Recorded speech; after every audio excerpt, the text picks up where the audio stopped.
The studio lights of the view cast a warm glow across the familiar table, and the audience buzzed with anticipation as Russell Crowe took his seat. There was an unmistakable gravity to him, broad-shouldered, composed, with a quiet intensity that seemed to fill the room even when he wasn't speaking. The applause that greeted him was loud and genuine, the kind reserved for a guest whose reputation preceded him. Russell offered a polite nod and a faint smile, settling into his chair as if he'd done this 1,000 times before, though his eyes carefully scanned the panel. Whoopi Goldberg opened the segment with practiced ease, welcoming viewers and introducing Russell with a respectful tone. She praised his career, mentioning his decades-long presence in Hollywood, his transformation across genres, and his latest film project. Russell responded warmly, speaking about storytelling, about choosing roles that felt meaningful rather than safe, and about how age had shifted his priorities. His voice was steady, thoughtful, and measured, clearly a man comfortable with reflection. The first few minutes unfolded smoothly. Russell talked about filmmaking as a collaborative art, about the importance of challenging narratives, and about how art should provoke thought rather than simply comfort audiences. The audience nodded along, some applauding lightly at his more poetic remarks. Everything felt controlled, even cordial. Then Joy Behar leaned forward. Her posture changed the energy instantly. She adjusted her glasses, lips pursed, and tilted her head in a way that signaled a pivot. "Russell," she said, her voice sharp but conversational, "you've been very outspoken recently, not just about movies, but about politics, media, and what you've called cancel culture. Some people think you sound angry. Almost like you're fighting a culture war." Russell paused. The smile he'd been wearing softened and faded, replaced by something more guarded. He looked at Joy directly, not confrontationally, but intently. "I wouldn't say angry," he replied calmly. "I'd say concerned. There's a difference." Joy raised an eyebrow, concerned enough to criticize people who speak out. "Because from where I'm sitting, it sounds like you're upset people don't agree with you." A low murmur rippled through the audience. Russell shifted slightly in his chair, folding his hands together as if grounding himself. "No," he said evenly. "I'm upset when disagreement becomes character assassination. That's not conversation, that's coercion." The room tightened. Joy smirked faintly, unfazed. "But you're a powerful man," she pressed. "You've got money, influence, awards. Are you really the victim here?" Russell let out a small, humorless breath. "That's a false framing," he said. "This isn't about me being a victim. It's about the idea that only certain people are allowed opinions, and everyone else should stay silent." Whoopi lifted her hands slightly, attempting to keep things balanced. "All right, let's make sure everyone gets a chance to speak." Joy wasn't finished. "When you criticize movements that are meant to protect marginalized people," she said, "it comes off like you're pushing back against accountability." "I never criticized protection," Russell replied, his tone firmer now. "I criticized hypocrisy. There's a difference between accountability and public shaming." The audience reacted audibly, some clapping, some murmuring in discomfort. Joy shook her head. "Public shaming is just another way of saying consequences." Russell leaned back, eyes never leaving her. "Consequences without context aren't justice," he said.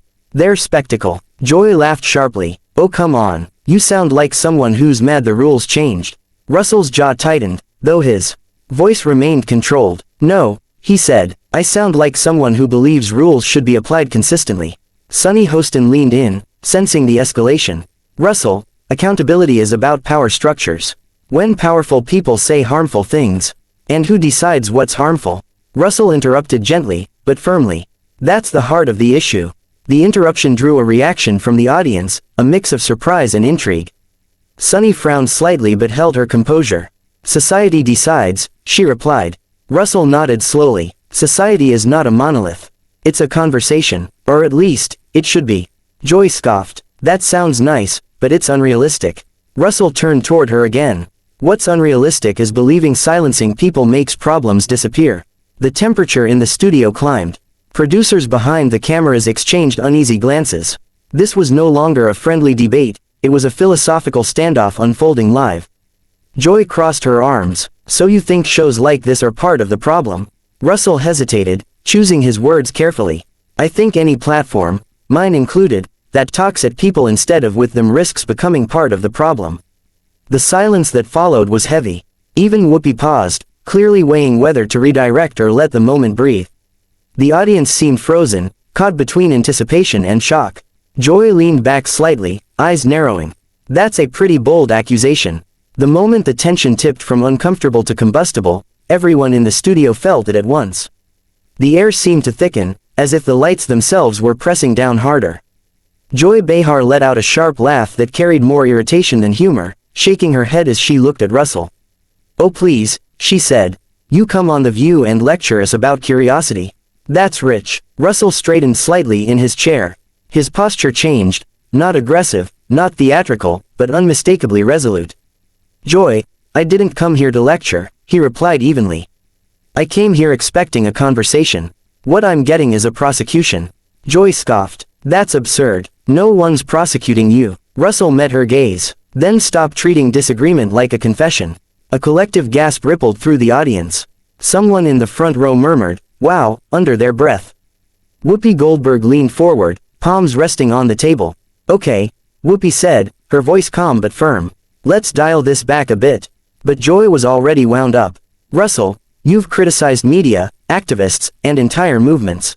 And now you're acting surprised when you're challenged." "I'm not surprised," Russell replied. "I'm disappointed." The word landed heavier than any insult. Joy's eyes narrowed. "Disappointed in what?" "That you're not being applauded." Russell shook his head slowly. "Disappointed that nuance has no place here. That everything is reduced to sides, labels, and outrage." The producers off camera began signaling frantically, hands waving, fingers pointing toward cue cards, a silent plea to change topics. The floor manager mouthed, "Move on." No one did. Sonny Hostin jumped in, trying to regain control. "Russell, you're framing this as if you're being attacked, but the reality is..." "I'm framing it as it feels," Russell interrupted, his tone still measured but now edged with steel. "And it feels like I'm expected to either agree with you or be condemned." Joy leaned back, folding her arms. "Maybe because some opinions deserve condemnation. That did it." Russell exhaled through his nose, a slow, deliberate breath. Then he stood. The scrape of the chair against the studio floor cut through the noise like a crack of thunder. The audience fell silent. Cameras, immediately adjusted, zooming out, catching the movement. Even Whoopi froze for a split second. "I've sat through hostile interviews before," Russell said calmly, adjusting his jacket. "That's part of the job. What I won't sit through is being told that disagreement equals moral failure." Joy laughed again, incredulous. "So you're walking out?" Russell turned toward her fully now. "No," he said, "I'm being pushed out." "There's a difference." Whoopi stood halfway, one hand raised. "Russell, please, this is live television. Let's not." "And that's exactly why I'm choosing my words carefully," Russell said, cutting her off gently. "You invited me here as a guest, not as a cautionary tale." The audience stirred, some beginning to clap, others whispering urgently. Joy opened her mouth to fire back, but Russell continued, his voice calm, steady, and unmistakably final. "If this table only allows one kind of thinking, then it's not a discussion, it's a performance. And I'm not interested in playing a villain for applause." Joy slammed her hand lightly on the table. "Unbelievable." Russell nodded once. "That's how I feel as well." A producer hurried into view just beyond the cameras, gesturing urgently toward the exit. The message was clear. Russell glanced in that direction, then back at the panel. "Well," he said quietly, "there it is." Whoopi looked torn, frustration and fatigue etched across her face. "Russell, we didn't ask you to leave." He gave her a polite, almost sympathetic look. "You didn't have to." The applause grew louder now, uneven, divided, but undeniable. A few audience members stood. Others remained seated, stunned. Russell gave a small nod to the crowd, then turned and began walking toward the edge of the set.